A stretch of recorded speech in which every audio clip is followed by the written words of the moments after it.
Good afternoon, everybody. Sandra Shaffer, President, Democratic Women's Club of Greater Broward.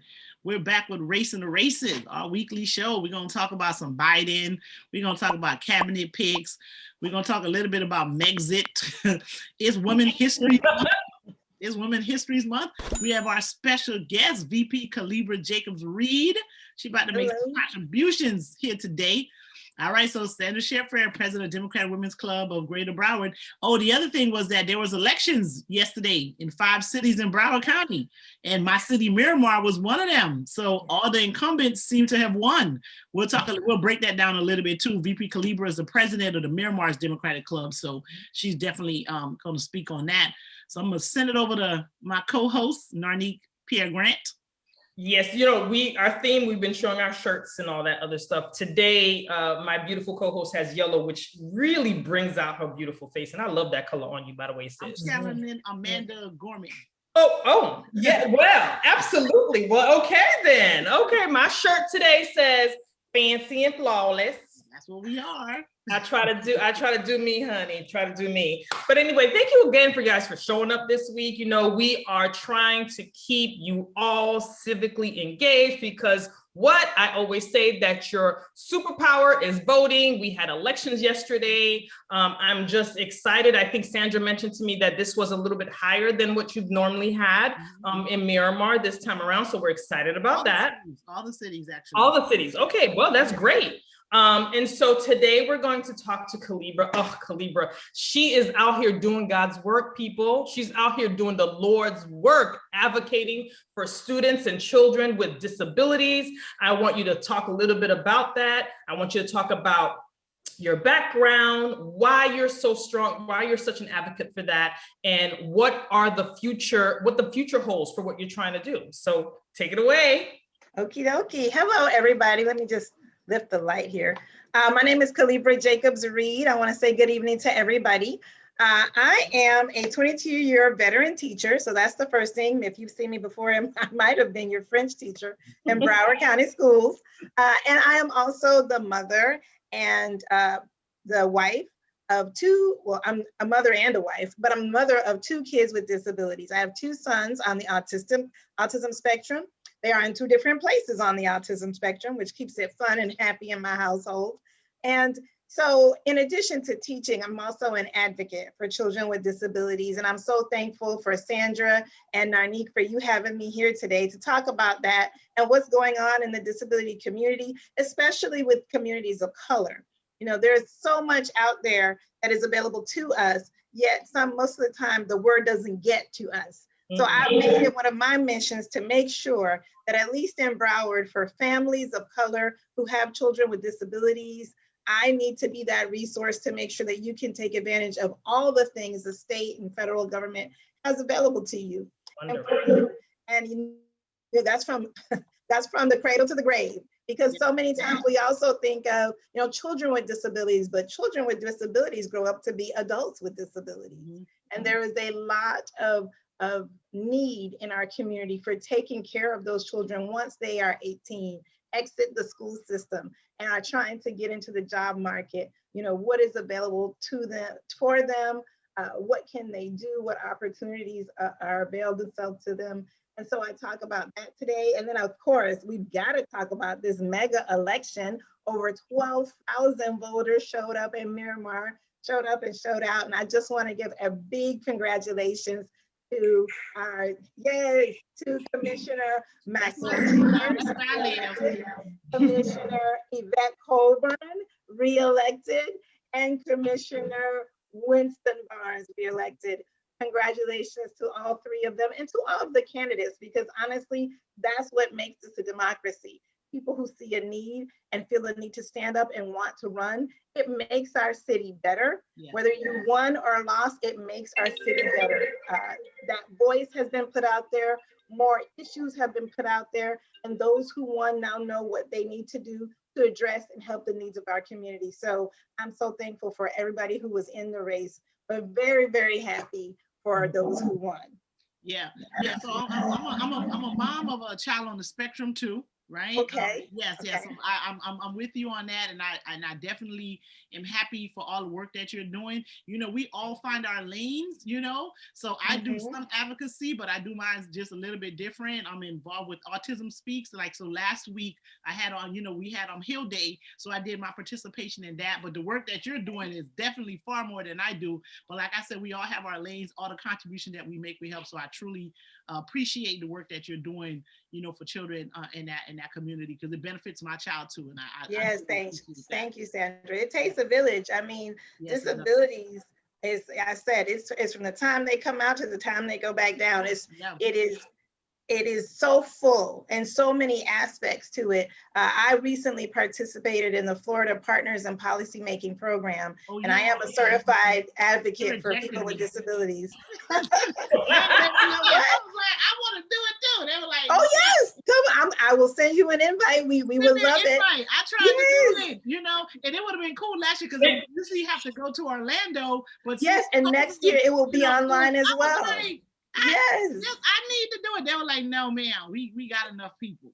We need you to do it. We need you to do it. We need more parents of kids of color in there, because that voice is not heard. And, you know, as we all know, this country, as we're going to talk about Megxit, we are a colony, a former colony of England. And the racism that is in England was brought right over with those colonists and those was right. And so, yes, there's institutionalized racism in America. Everybody knows that.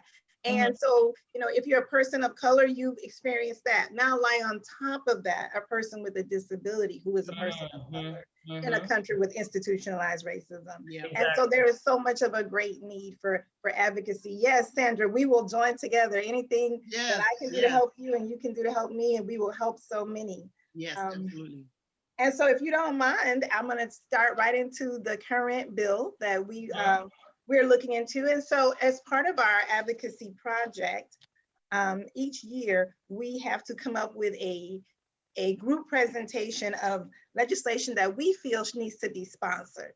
And so I got together with my group this year, and we were thinking about, you know, so many needs: housing issues, accessibility, transportation issues, healthcare issues. But of course, with me being a teacher, I focus on education.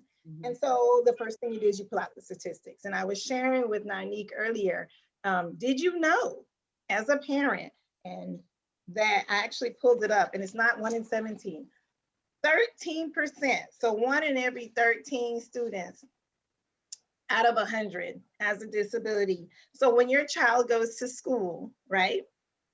If there's 100 people in that school, 13 of them have a disability. That's basically going to roll down to somebody in your child's class has a disability. Somebody in that child. If there's 13 people, one of them has it.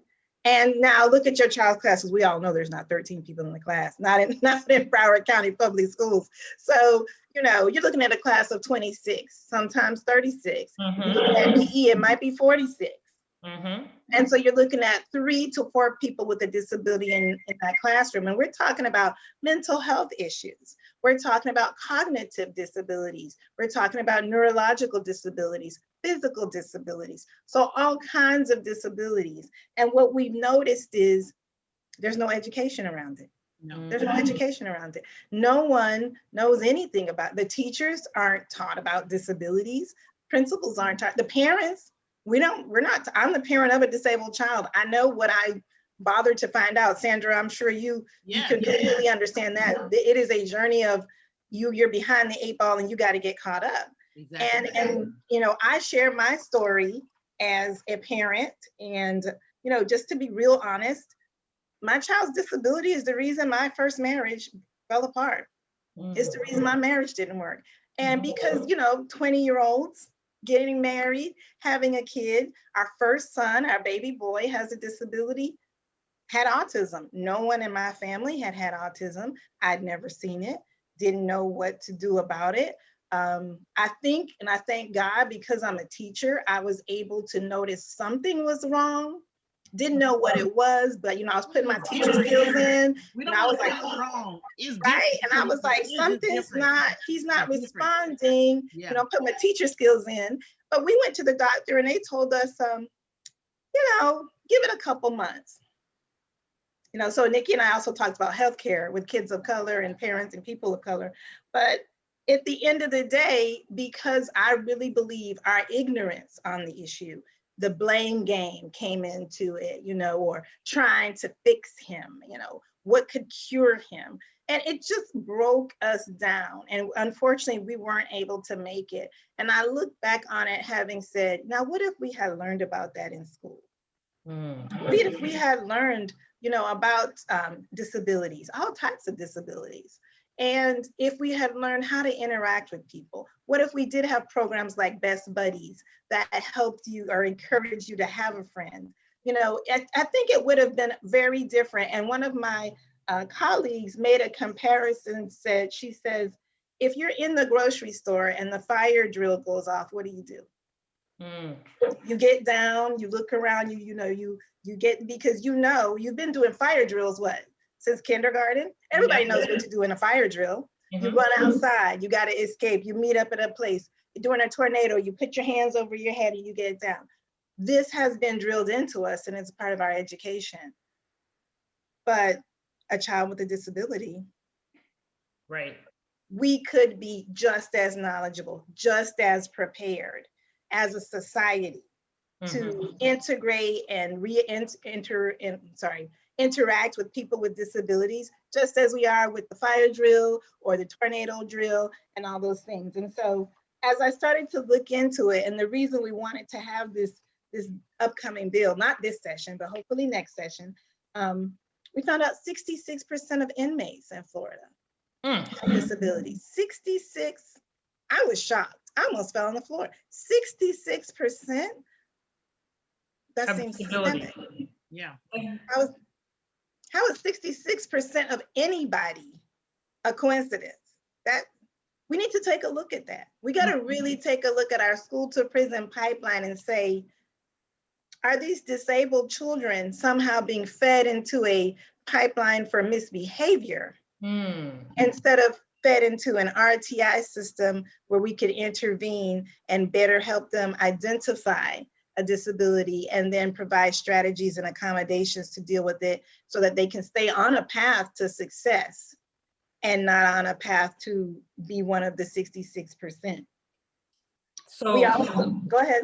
I'm sorry. So the bill that you're working on is a bill for education, educating people? Yes, the bill that we're working on is very similar to the state mandates that they have for Holocaust education. We have one for Black history education. We have one for women's rights, and there's also another one for Hispanic heritage. We would like to add a 5th state mandate for disability history and awareness to be a mandated action that goes across all curriculums. So that would mean in your language arts class, you might read a book by Helen Keller.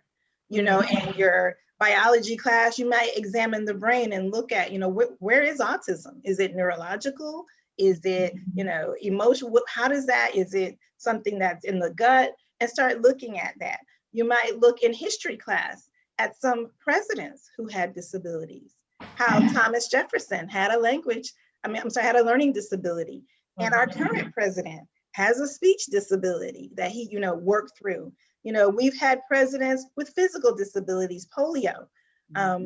The more that kids can learn about it, the more that kids can understand that's going on. What we're really trying to do is reduce the rates of bullying. And I will tell you here, it says approximately 50% of adolescents with autism report that they are bullied at school. Compare that to the 10% of typical gen ed students who report the same instances in the state of Florida. Yeah. Wow.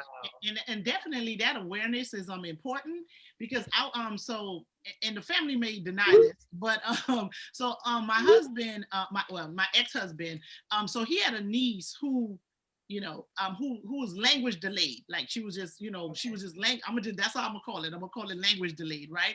And so when I had my daughter and she wasn't speaking, I was just like, oh, it's something up. You know what I mean? I'm gonna go and check it out, right? Which, because I had that experience, right? And since, they're related, I was like, it could be something going on. So I was definitely more open to going and having her Mhm. tested and to determine that, not only was she language delayed, she was definitely on the spectrum, and that was contributing to the fact that her language was delayed. So she has language now, but she has comprehension issues, right? But if I did not have that experience, because we're also talking about the disparity in healthcare.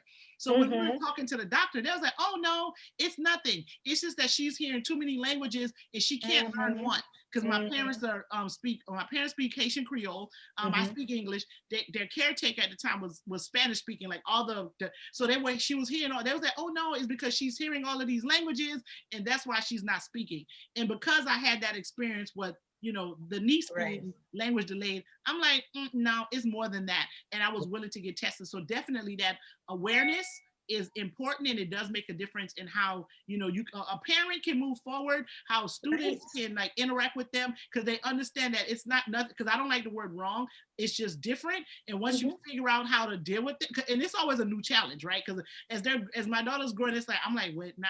So now she's into brands. So she'll only eat certain brands of stuff. So you can buy the same thing, but if it's not the brand she's familiar with, she's not going to eat it. So it's always something new. So there's nothing wrong with that. It's just different. And we just have to understand the differences. I absolutely 100% agree. My smallest one at Whole Foods Pizza. I sure wish he would get stuck on Winn-Dixie brand. I don't know why he had to get stuck on.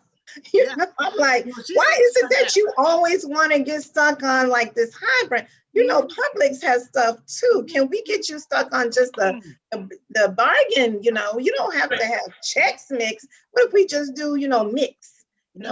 Somehow it's got to be the Chex Mix. So I'm right there with you, but I absolutely agree. A lot of times, I talk about autism because my kids have autism, but I definitely advocate for all disabilities, whether it be, again, physical, cognitive, mental health. But when I took my son to the doctor, what does autism look like? Nothing, everything, and anybody. You can't tell autism when you see it. If you think you can see autism, you need to learn more about autism. Autism is a huge spectrum. And again, so many of us had the same experience, Sandra, with a doctor for my first child was like, oh, well, let's wait and see. We don't know. He's so young. And I'm comparing him with the other kids. And I'm like, but the other kids answer to their name. And when I say his name, he doesn't answer. I thought it might be a hearing issue. I said, but he watches television. But he watches Baby Einstein. He reacts to it. So I know he can hear, but there's a disconnect somewhere. And it took some pushing from me to even get the doctor to say, okay, well, let's get him tested. But when he did, the services, the amount of free services that are out there, starting with early steps, going into the free speech therapy and physical therapy and behavior therapy, which my smallest child still takes, is so much out there that is for parents. The longer you take to diagnose or to seek those services, the longer it will take your child to be able to function more like a neurotypical child, right? Or function more successfully in our society. So I think that's the first thing is we've got to get the information out there because we don't want our kids to be held back by a healthcare system that is still having systemic issues for equity. We don't want our children to be held back by, I'm going to admit, even some of our own culture, right? Ladies, we know we're from, a culture of color, whether it be Black American, Haitian, Jamaican. Some of the older folks don't want to admit, oh, ain't nothing wrong with him, girl. He just being stubborn. He'll talk when he wants to. I bet when he get hungry, he gonna ask for some food. Those type of things, we want to move forward and say, there is nothing wrong with having a disability.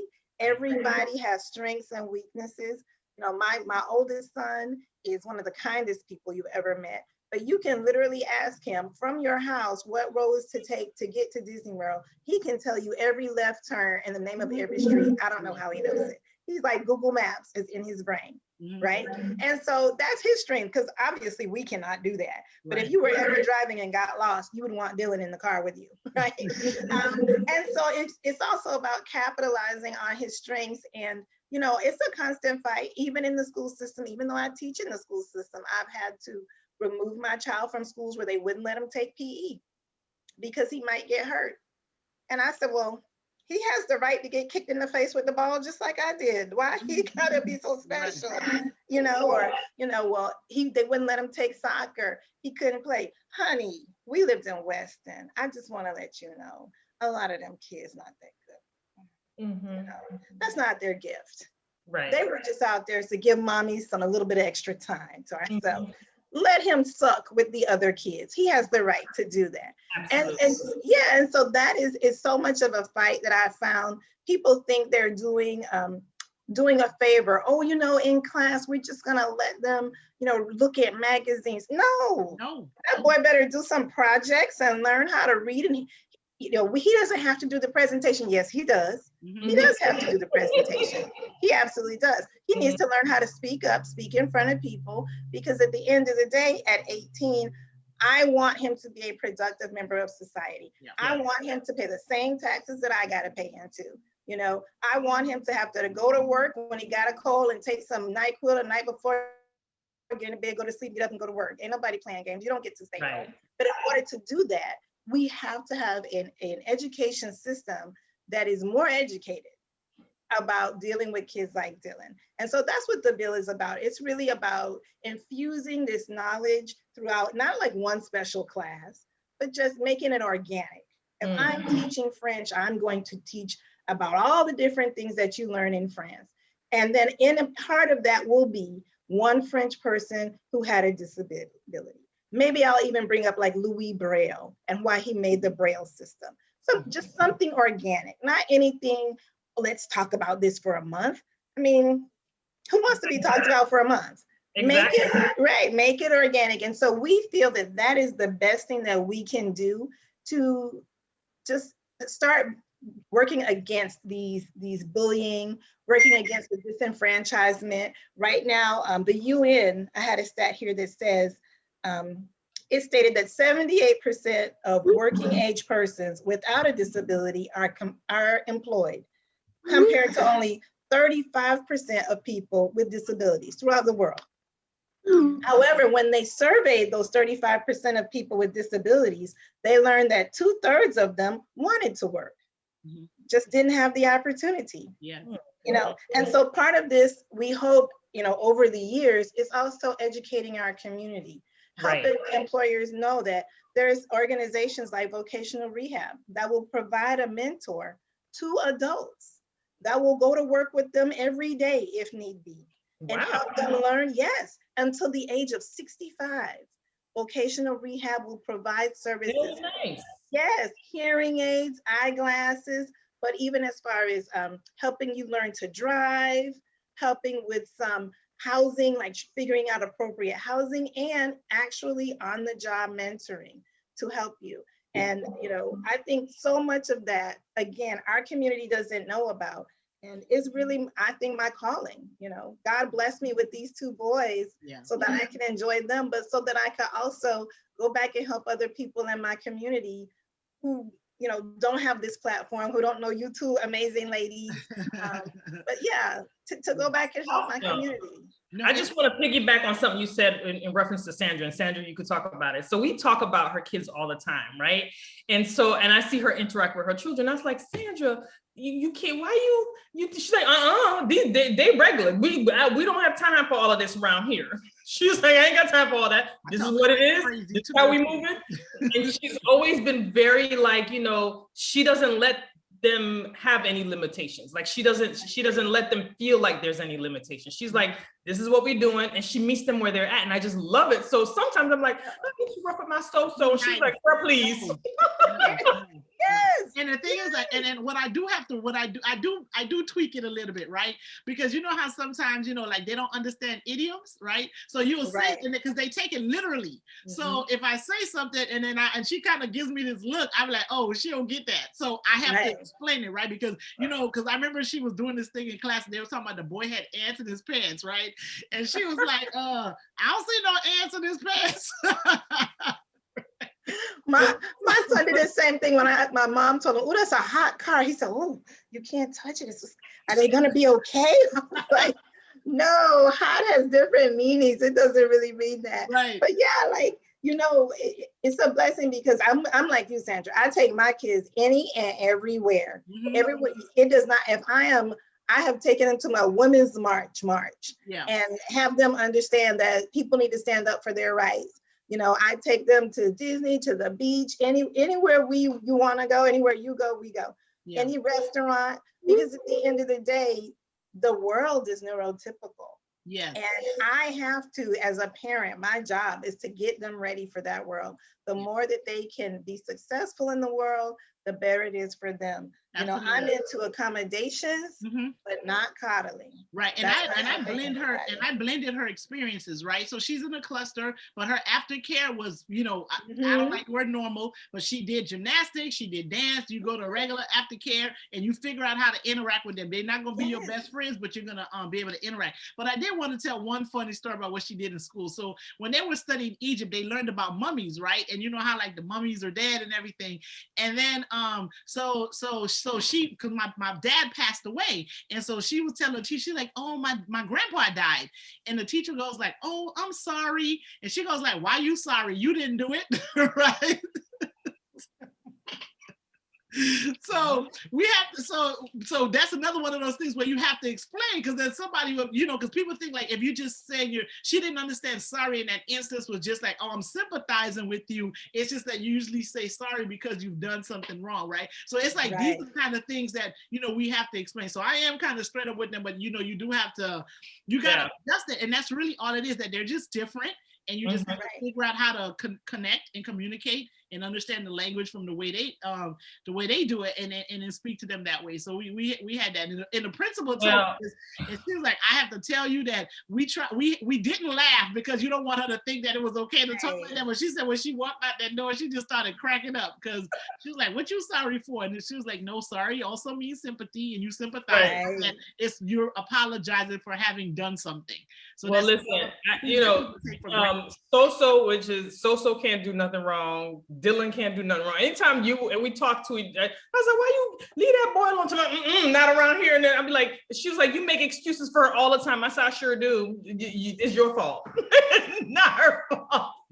Anyway, Megxit, Brexit, whatever, what we call it. So the resources, so we're gonna together put the vocational rehab and all of the different things that you're talking about, so we can provide this information to the parents, because it's awesome. It's really important because, and we have them now and they're with us, and, we make sure we take good care of them, but we do worry about when they become adults and like how what that transition is going to look like. Absolutely. I mean, you got to look at issues like guardianship, what's going to happen when they turn it, whether you want complete full guardianship, supported guardianship, what that means for your child, as going on into even finances. I mean, that's something our community really needs to look at. There are accounts available where you can put money away for your child that will not affect their Medicaid benefits and will not affect their Medicare and Medicaid, and they can still get their full payments.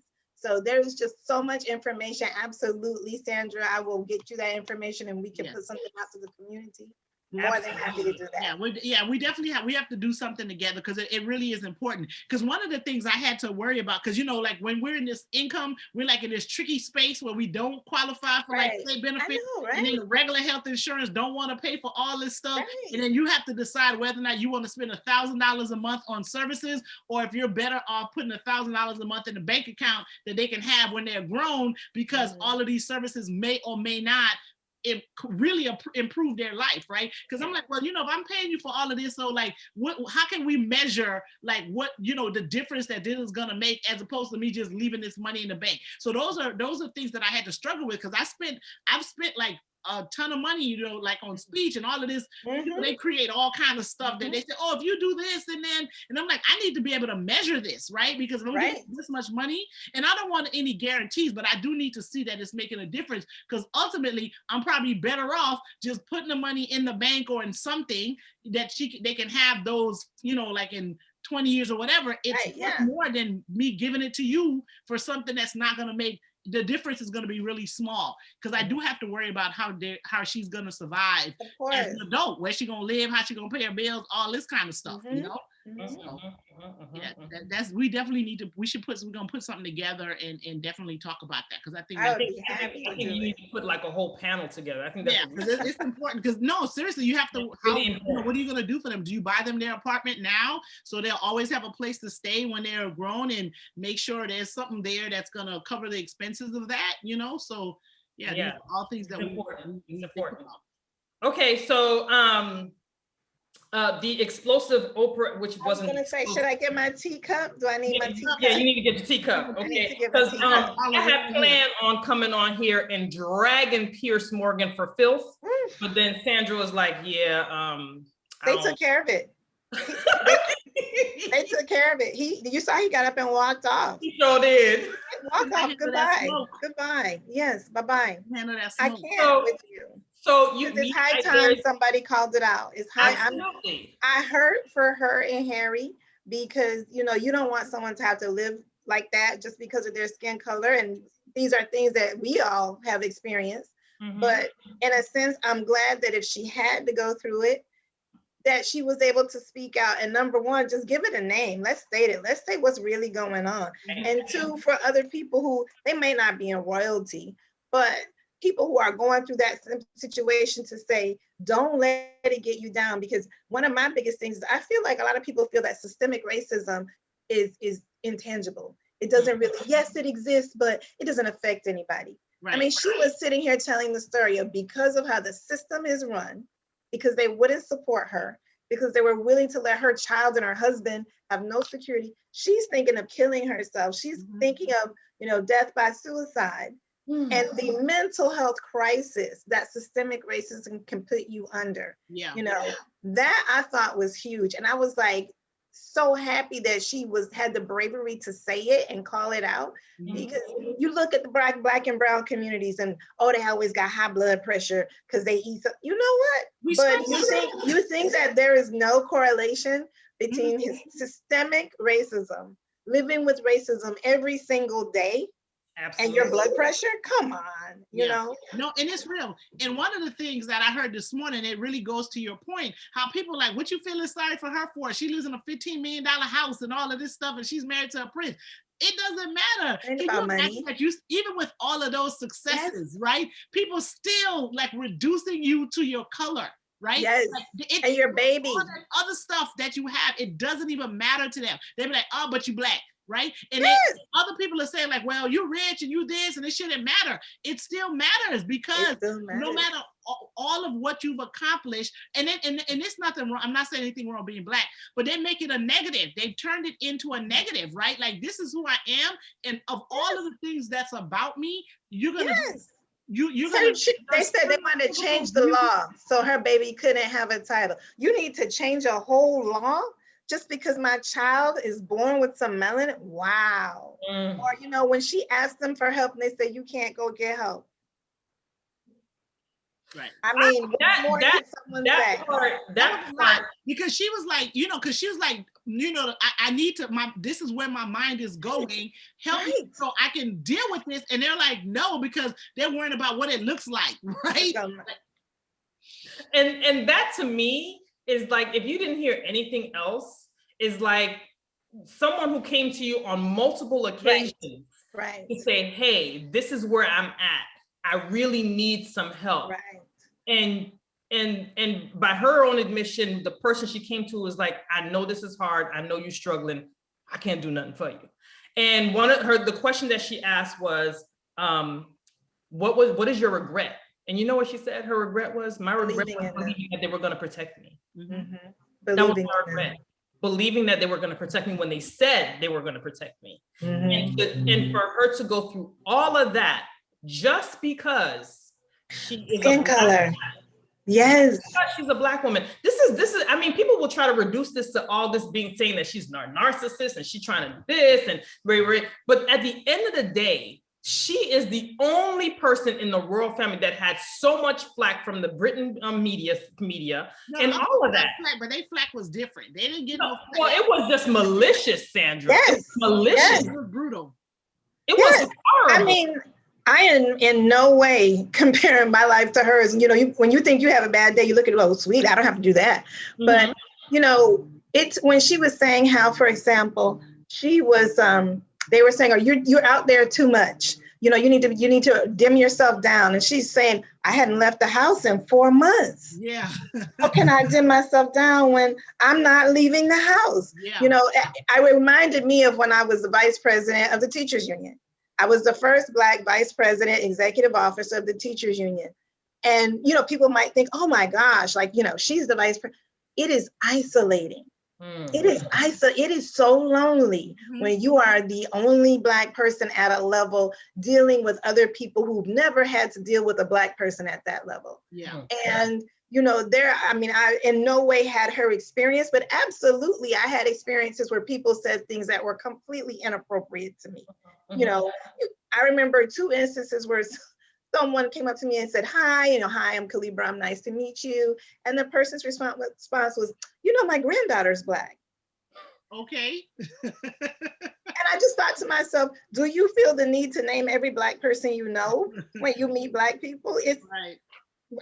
How did we get on the topic of, I'm happy to talk about your family. That is beautiful. But, you know, it just struck me. That's the first thing that you said was you just told me all you see is color. But there's a brother, there's a son or daughter-in-law that's Black too that she ignored. Right?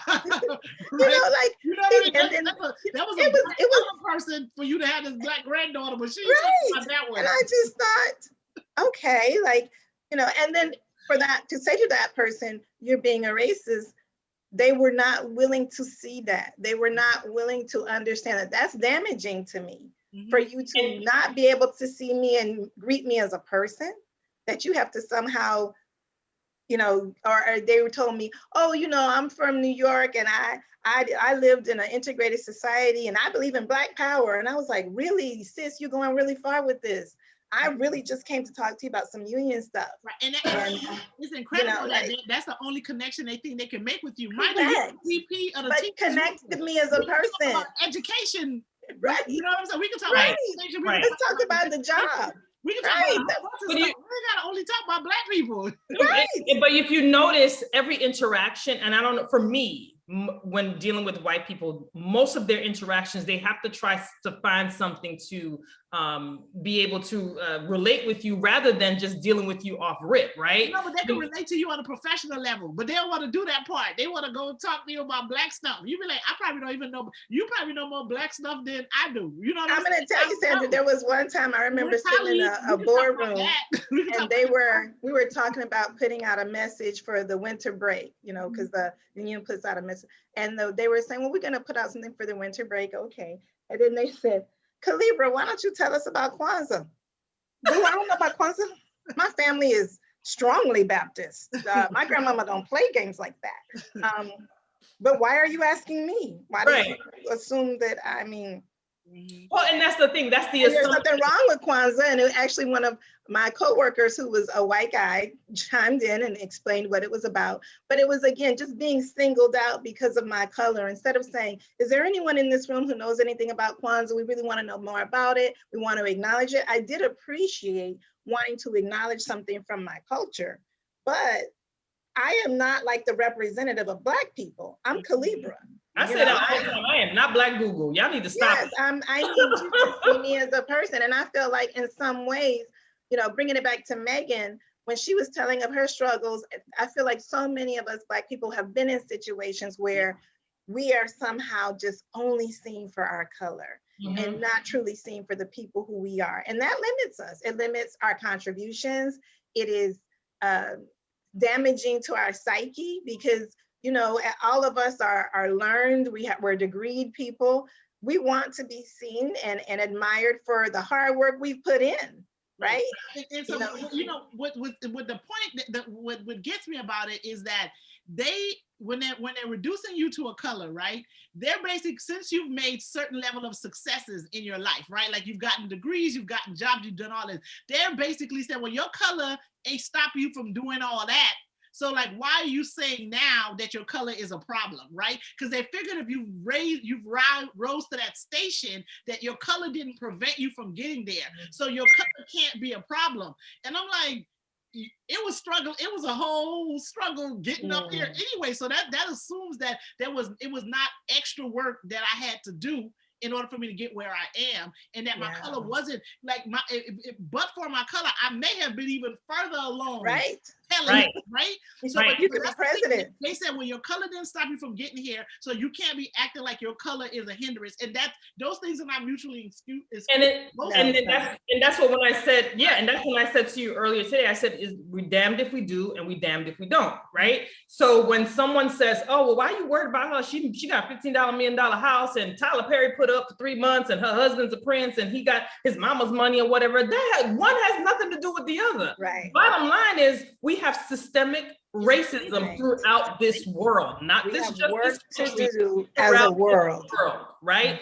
Anywhere a Black person goes, there's always something. There's always this scarlet letter, for lack of a better word, that we carry, and it's nothing that we're doing. We just want to stay Black, and and that's all I got to do is stay Black and die. That's all I have to do. But anywhere I go, I'm just seen as this Black woman. And it's like, okay, but what about this white woman? I mean, Kate gave off when was it Charles or William?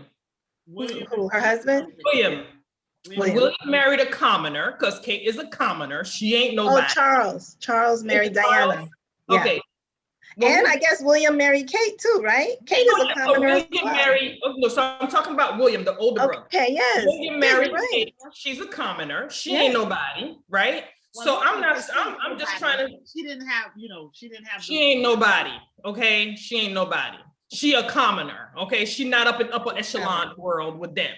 She's a regular Flo Joe. He met her off somewhere. Okay, so did Harry. I'm confused as to how come her media coverage was less damaging than Meghan. Why? Because Meghan it's just, to me, people don't get it. And then the fact that Piers Morgan will sit there and say, I don't believe a word she said that coming out her mouth. When this woman said that she went multiple times, forget about the color thing with the child for a minute, but I'm talking about the mental health part. Right. How reckless are you? How reckless are you to sit there and say, I don't believe she can't even read the weather. I wouldn't believe a word she says, right? Then you come down on her and all you're talking about is the monarchy. Oh, and our queen and our this and our that. Forget that this woman was pregnant and in mental health crisis. Right. Forget that. Forget that she left everything and everybody she knew to come in. And then people say, well, she knew what she signed up for. She said she knew what she signed up for, but she didn't sign up to be abused. Right. She didn't sign up to be abused. And so what was she supposed to do at this point? It's just amazing to me that there are people who see racism, see the effect that it's having on people, even in our own country, right? See what happened to George Floyd, see what happened to Sandra Bland, see what happened to, Trayvon Martin going all the way back. Mm-hmm. And yet they are so, and I don't understand it. I wish there was someone I could ask. They are so entrenched with holding on to that system that perpetuates racism more than they care for people. Mm-hmm. Because, when we started, I remember way back when Trayvon got killed, and I was like, oh my gosh, that's from our community, Miramar.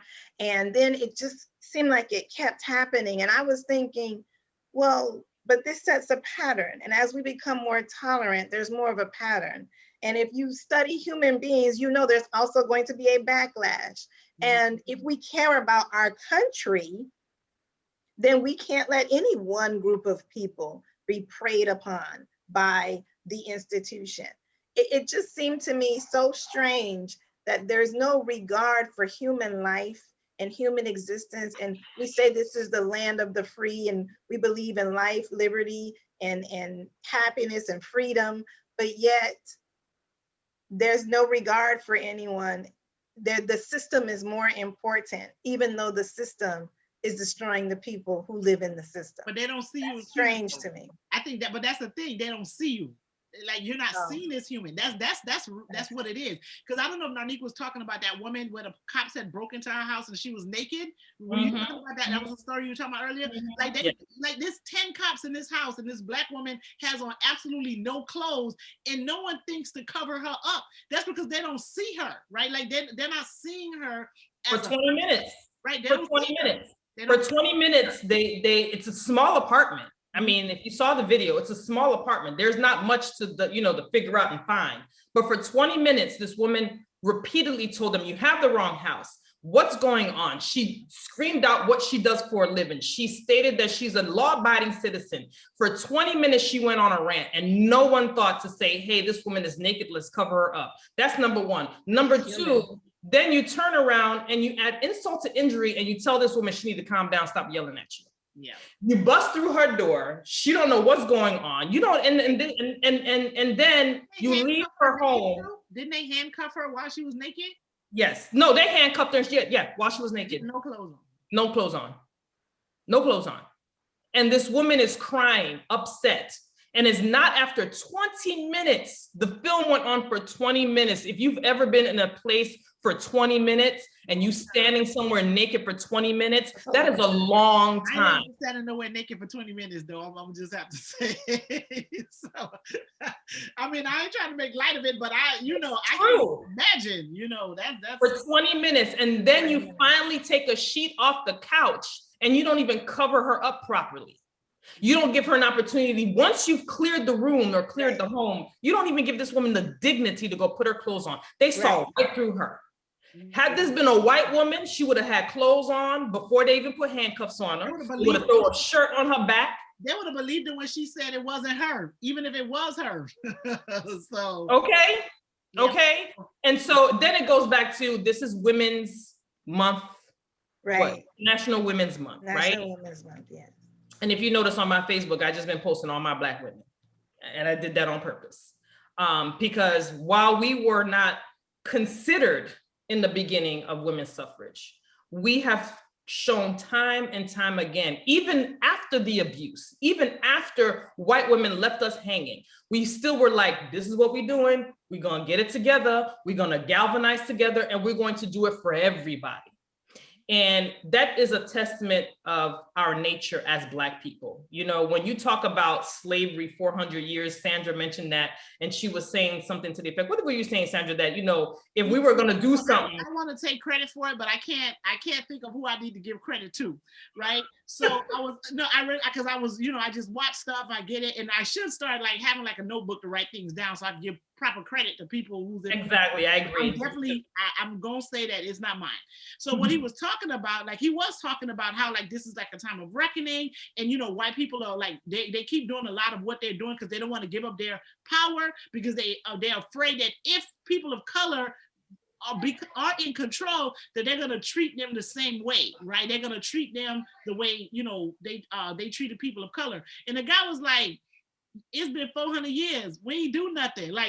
What you're afraid, we've already shown you in the last 400 years that we're not gonna do the same thing back. So what y'all still scared of, right? And that's what he was talking about. He's like, if you want to go back since slaves were free 150 years or whatever, 250 years, whatever it is, you've been waiting for people to rise up and completely just wreck your stuff, and it just didn't happen. We're not going to do that because that's not who we are, right? It's not within our nature to be violent, it's not within our nature to be violent. Yeah, but it's just not who we are to enslave folks. Now, if I gotta, we gotta throw some hands. I'm not saying we're not gonna do that. So right. don't go too far. That we ain't gonna.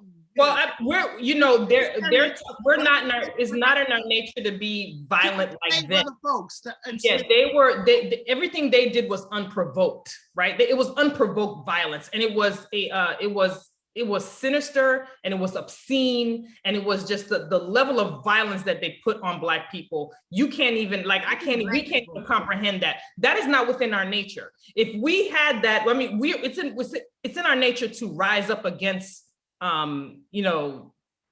things that are being done for adversities, and yes, we're fighting for ourselves and our freedom, and we rise up for what is right, but we don't go out our way to be just evil to people. And that's what they're thinking. So we don't want to make them seem like all the bad guys, but then we also don't want to seem like this has only happened to people of color. They did it to the Chinese, the Japanese, the Mexicans, you know what I mean? Like Chinese Native Americans.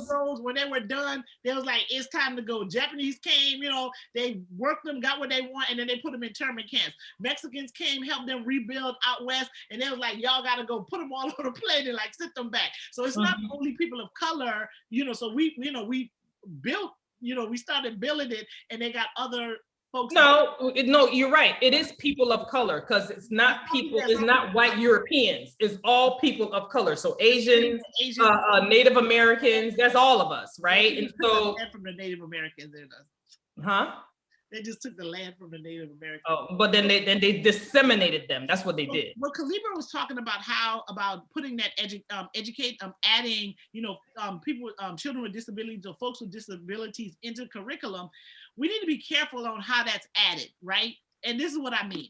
So I do a tutoring thing. I tutor, my kids think that's a complete joke, that I'm like, they're like, you don't help us with our own homework, but you out here tutoring other kids, but okay, right? So they just don't even understand the disconnect, but you know, I do it. And so see, I don't get no respect in my house. But I'm helping this student with a reading assignment, but it ended up being like a history reading assignment, right? And so they talked about, it started talking about rubber, and then they said something about the Japanese, and then I'm like, yo, that ain't right though. So this is the point that I want to make. So we want the introduction of people with disabilities in the curriculum, but we need to be careful on how that's introduced, right?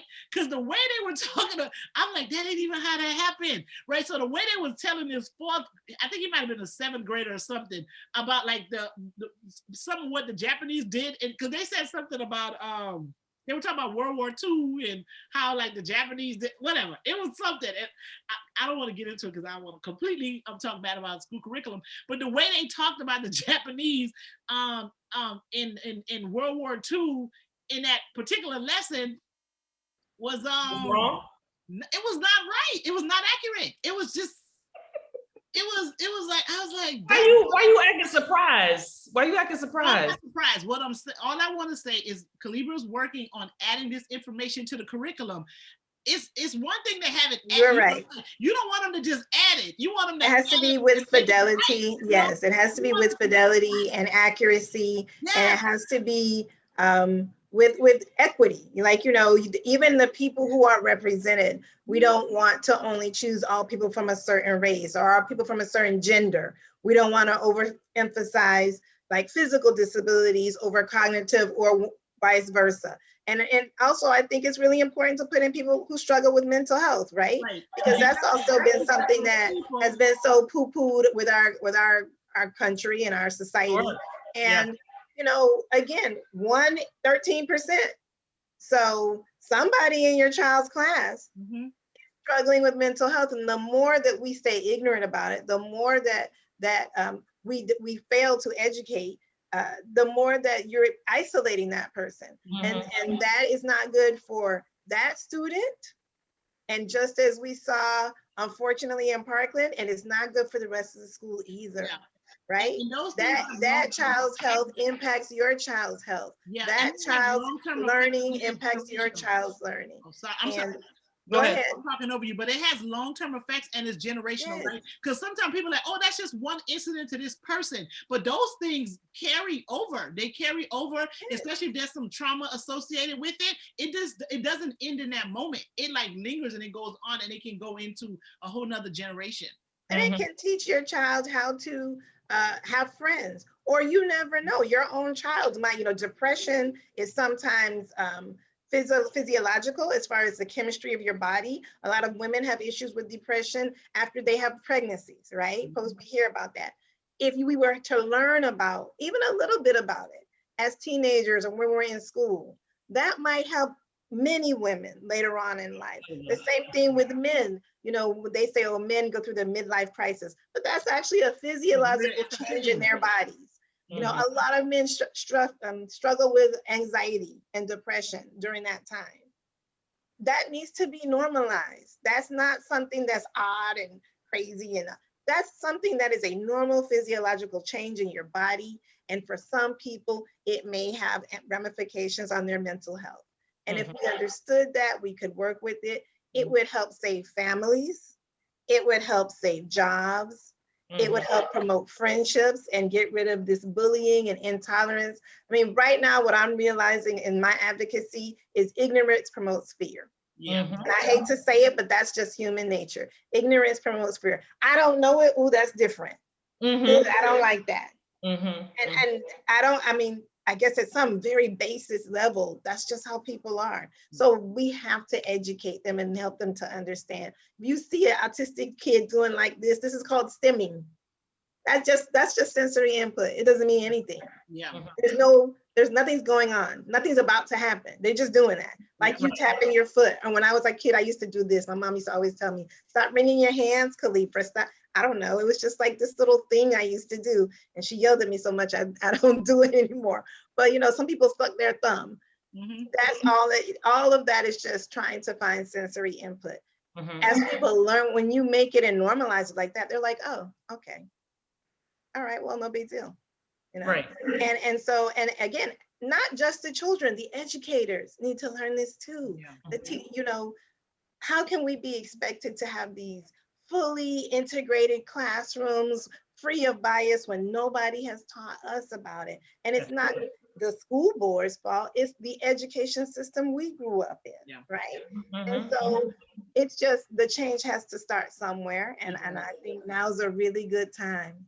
And that was a really good time to when do they're that. deciding on that curriculum, I hope you're like a part of it, because that's another thing that's important is like who's in the room that's dictating and deciding what goes into that information and how they present it, right? For sure. And I would like to see more disabled people on these boards, in deciding this curriculum, in this advocacy. One of the great things about the program I was in is I got the chance to meet some disabled advocates and hear them tell their story. I'll never forget the story of one of my colleagues who she has, I believe she has multiple sclerosis.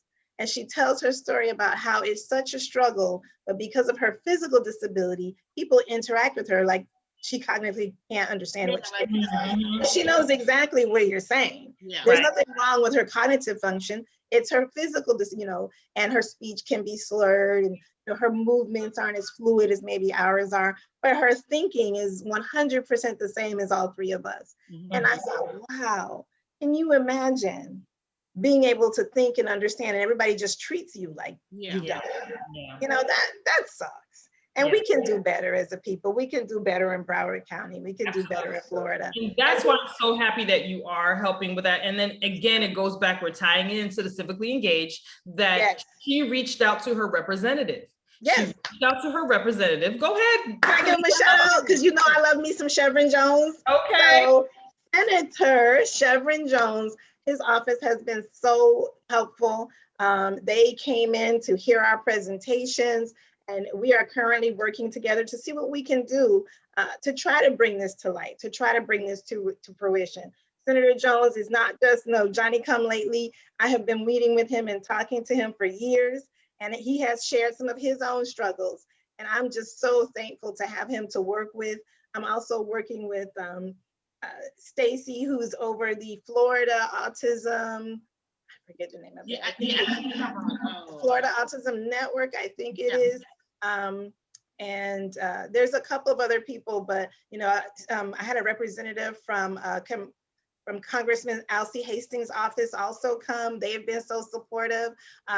Representative DuBose actually is sponsoring currently some legislation about getting rid of seclusion and detainment rooms in schools, detainment rooms, specifically for kids with disabilities.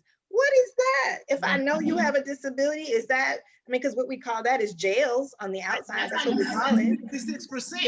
That doesn't, if you don't need to detain a child with a disability, I'm gonna challenge you to get some more training. If you need to lock them up in a room by themselves, I'm gonna challenge you to get a little bit more training on how to better deal with children with disabilities. Well, it goes back to what you said, and Sandra just mentioned that 66% you talked about in the penal code system. Yeah, how it starts. And that's how it starts. So Representative DuBose is so courageous. I want to thank him because he's been at this for 2 years and he's still fighting strong. And I want to thank him. Senator Lauren Book's office has also been working on that same legislation. So, you know, for those people who are out here, the civic engagement part is you got to use your voice. Number one, please call your representatives and tell them the issues that you and your families are facing, because they don't know. And I found that so many of them will help represent and fight for us once they know our stories. Number two, vote for them. Support the people who support you. Support, you know, Lauren Book is a blonde haired, blue-eyed woman, but she supports my children. She fights for my kids, so I fight for her.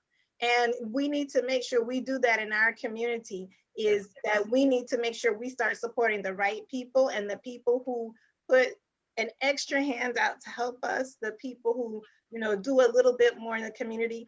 I don't care about throwing names, but I'm going to tell you, you know, Commissioner Yvette Colburn and Miramar, phenomenal, phenomenal. When the pandemic first hit, she called me. She said, I know you're a teacher and we have this food line. I know you can't come because you're teaching. Is your family okay? That's what I'm talking about. The type of person who knows I have 2 disabled kids. I needed some extra help, but I had to be on my job, you know? And so she offered, you know, if you need something, you know, you can come early. She told me, you know, the line starts early, come and get in the line super early and it'll go fast. Don't wait until 9 o'clock. But just to have concern, I feel like so many of them are there for us. We have to speak out. And I said this on my last broadcast. The governor has already said, there is, I might get the number wrong, but I want to say he said a 2 million shortfall in the budget this year, 2 million. It might be more. The whole idea is cuts are coming. And if you are quiet, you will be cut. So it's time to get loud.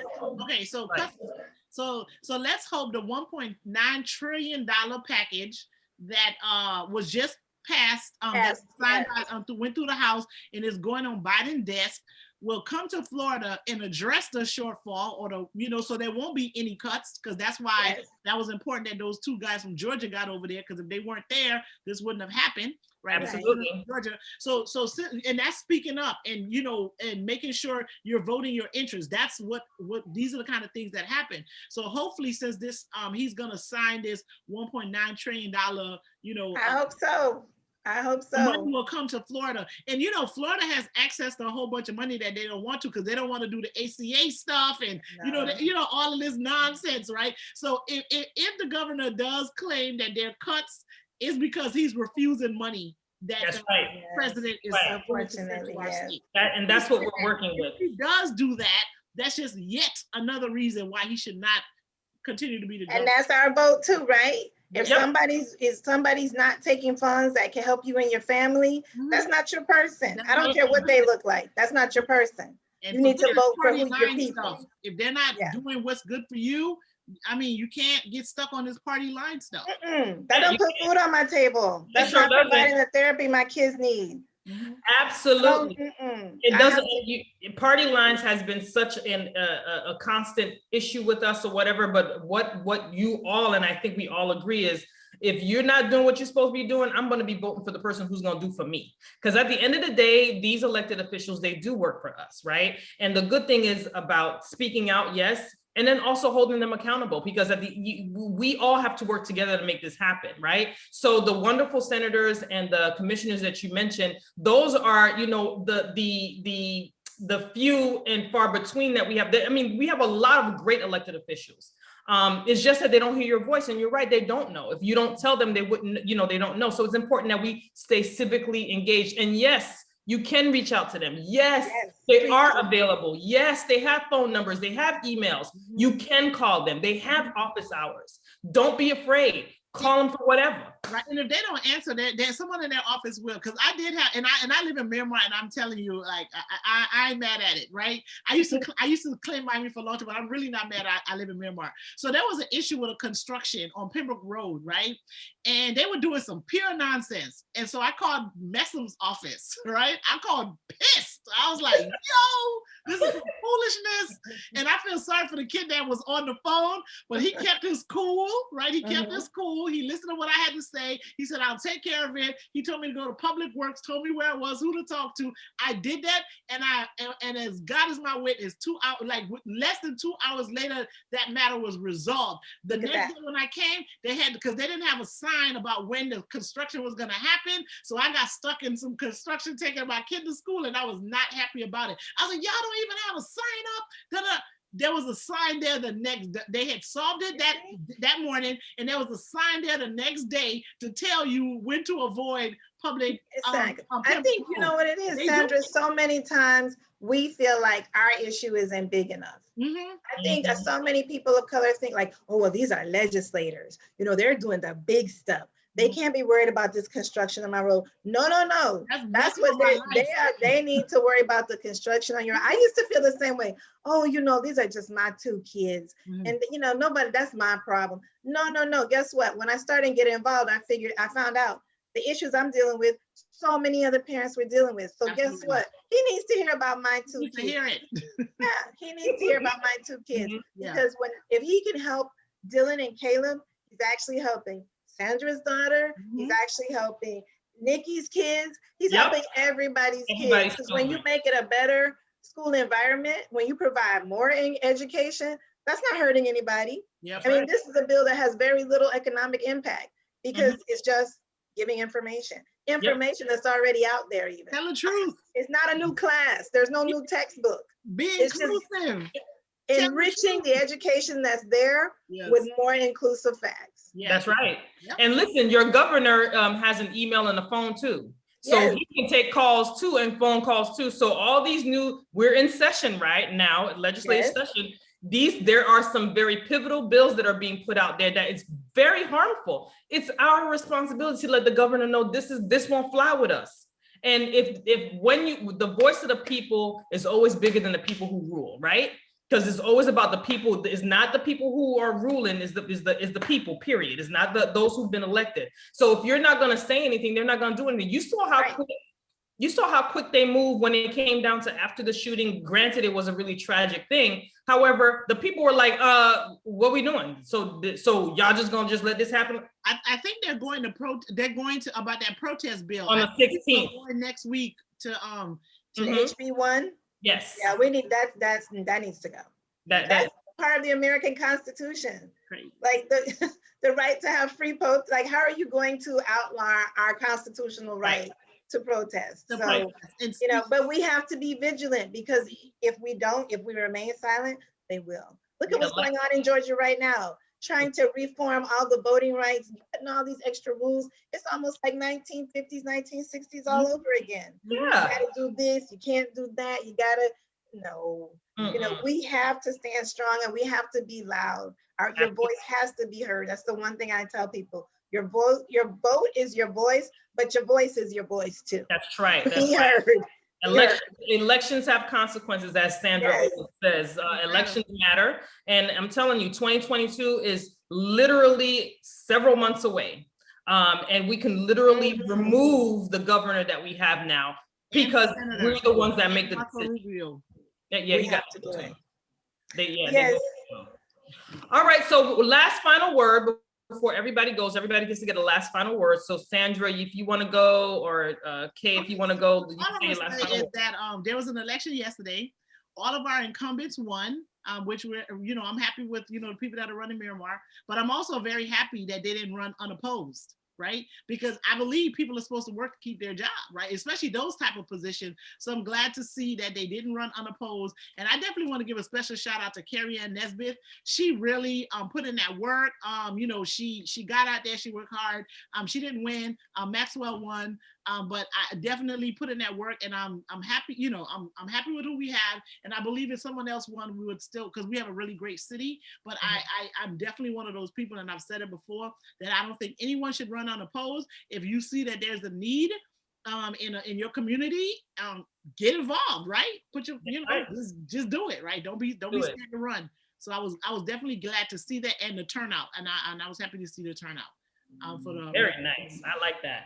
I'm gonna go and then we're gonna let Kay go last. So I want to echo what Sandra said, because it's not easy to run for office. And when you put yourself out there and you are there to be the servant of the people, that says a lot about who you are and what you represent. So for those who did not win, I do want to give you guys a great congratulations. And listen, don't let this be the last time we see you. Come out there and do something else, because we need people like that who are hungry and ready to serve the people. So I'm excited about that.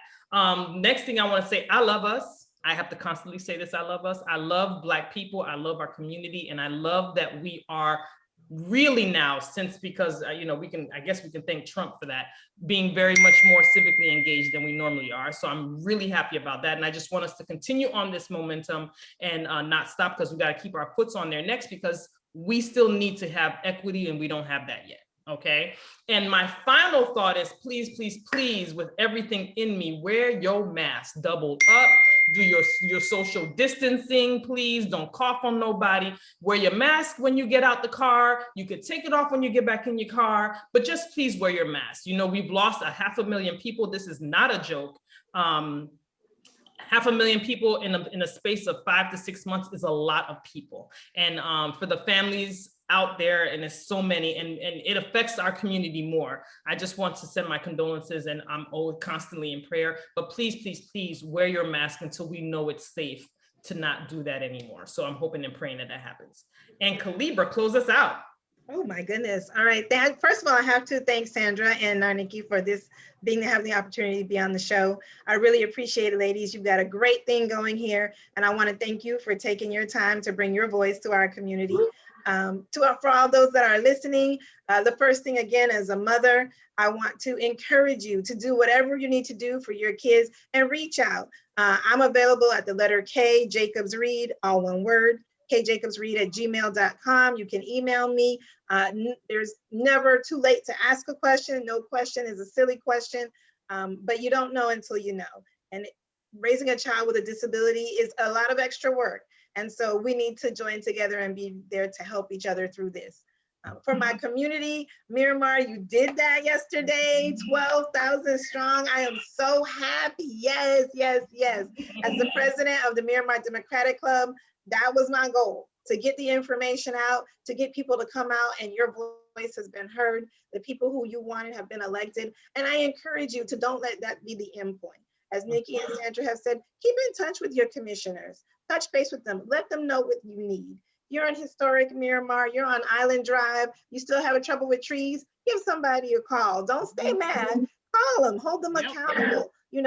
Make sure you know that they know that you're there and that they have your support, but you also need their support, in your daily life.